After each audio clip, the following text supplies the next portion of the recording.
Hey folks, Pat here from DNS. This Madison area fishing report is current as of April 7th. Before we get started, just a couple quick plugs here. Southern Wisconsin Trout Unlimited Spring Fair fundraiser, April 22nd. Tickets to this event are limited, so get on swtu.org and grab a ticket. It's a great event. Great bunch of prizes lining up here in the bucket raffle side of things. And great food's going to be there, and great folks. So yeah, we're support a good cause and have some fun while you're doing it.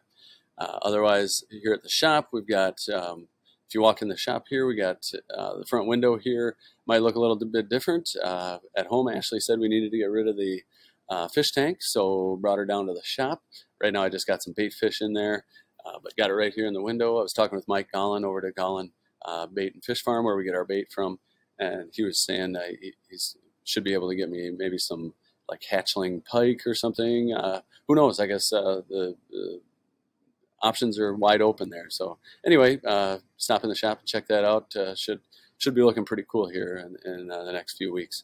Otherwise, with river season in full effect, just want to let you know we're fully stocked on hair jigs. I got some cool color combos in here yesterday. Some nice jigs there. Got to the Google Eye hair jigs, very popular this time of year. Also, of course, walleye flies and walleye flies galore here. I guess speaking of walleye flies, take this opportunity to plug the spring seminar series. Got starting on April 20th. That's Thursday, April 20th at 7 p.m.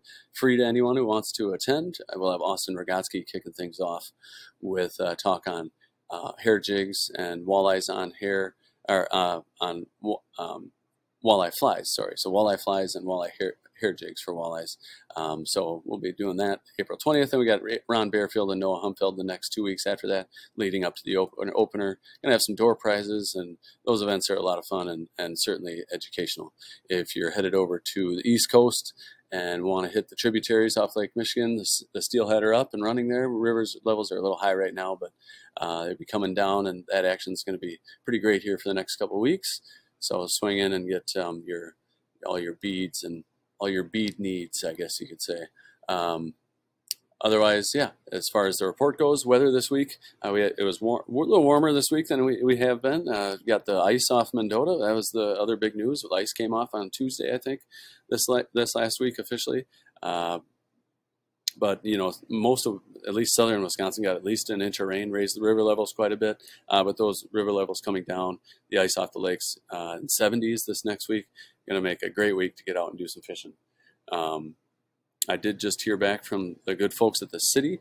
It sounds like they're going to have the Warner Park, Olin Park, and Olbrich launches in this next week, and then the week after that they're going to be doing the kind of the secondary launches around town. So look forward to having those launches in.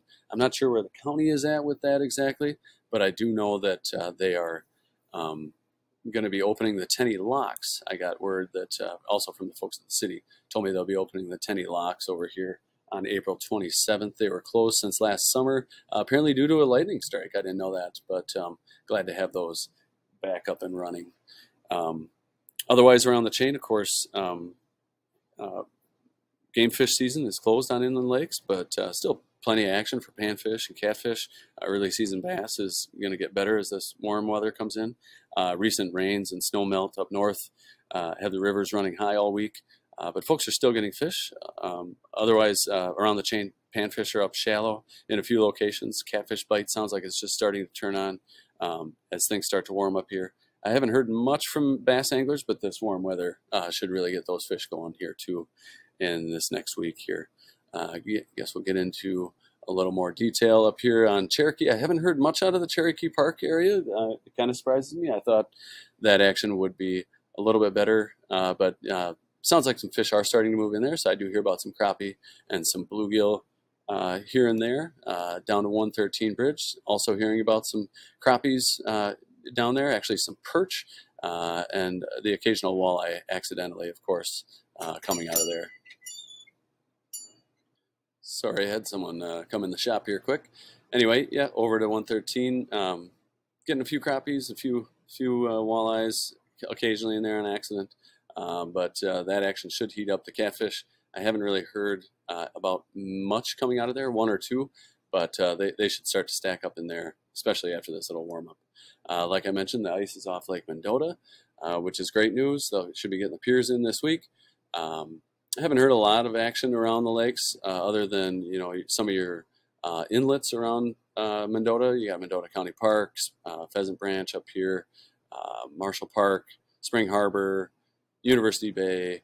All these shallow areas are going to be the ones that will warm up first and have some of the best action.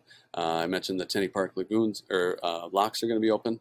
I haven't heard anything out of the Tenney Park lagoons themselves. I know folks are casting off the break wall over here, but haven't heard about much action coming out of there just yet. Busy morning here at the shop, I guess. So back to the report on Lake Monona.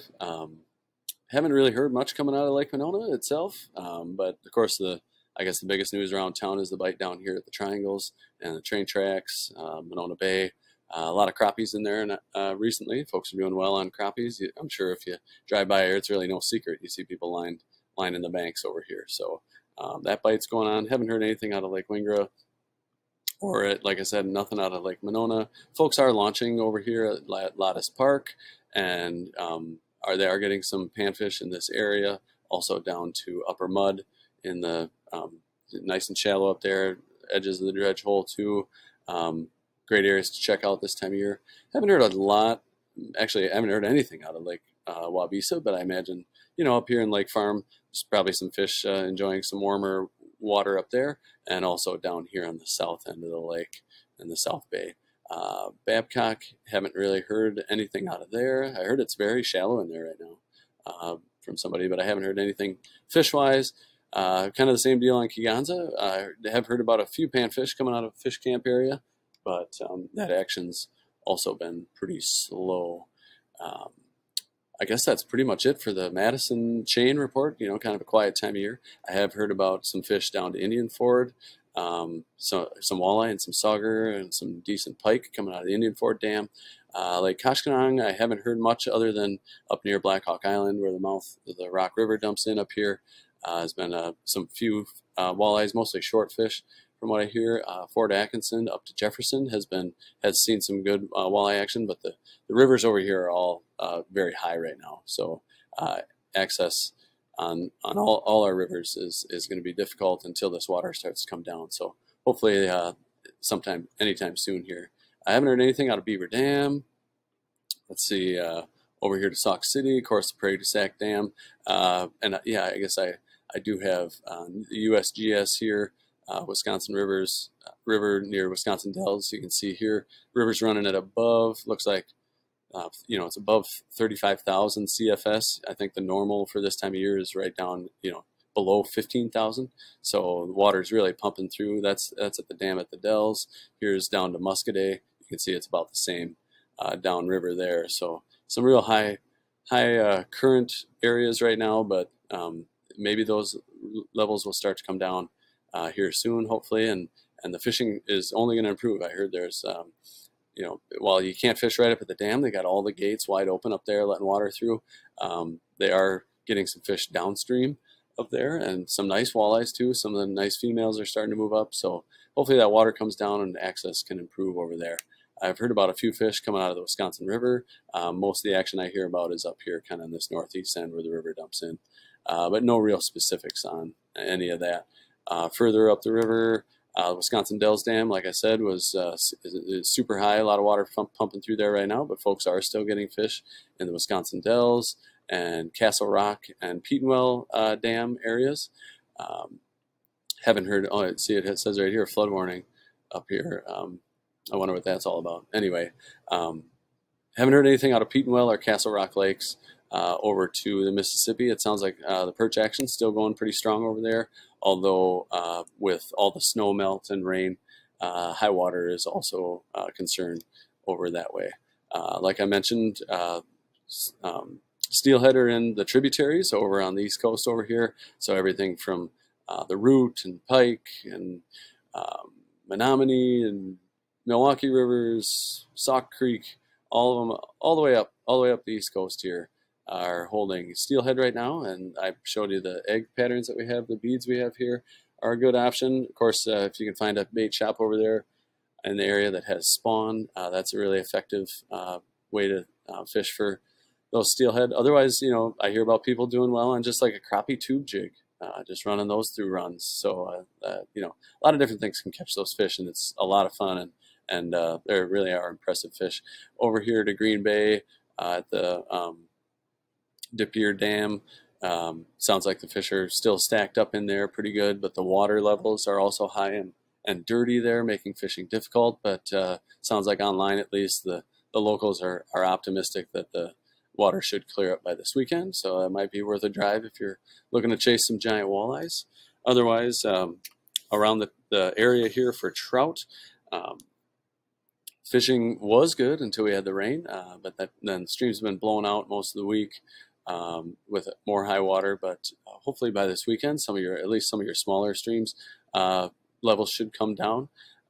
With the warmer weather and all the snow being gone now, stream temps are going to start to stabilize. The fish will become a lot more active, a lot more reliable, as will the bug hatches. So midges are still going to be a thing for now. I guess they're a thing all year, but midges are still an effective dry fly. But start looking for blue-winged olives, darker blue-winged olives, darker caddis should be starting to pop off.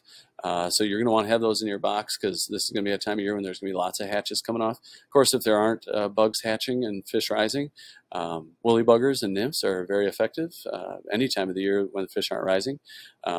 But when the hatch comes off, you're going to want to be ready with the dry flies. Otherwise, on the spinning gear side of things, these stabilizing water temps will have fish in the mood for more of a chase. So spinners will become more and more effective as things warm up. But it's also, this time of year is hard to beat a black and gold panther martin. But of course, tube jigs and rapalas are also super effective for trout. I guess that's it for the fishing report this week. Post your comments and catches below. Feel free to call the shop here if you have any questions about anything we talked about. And otherwise, yeah, get out and enjoy this. It looks like just a beautiful week. Get out and enjoy the weather, do some fishing, and yeah, we'll talk to you next week. Thanks so much.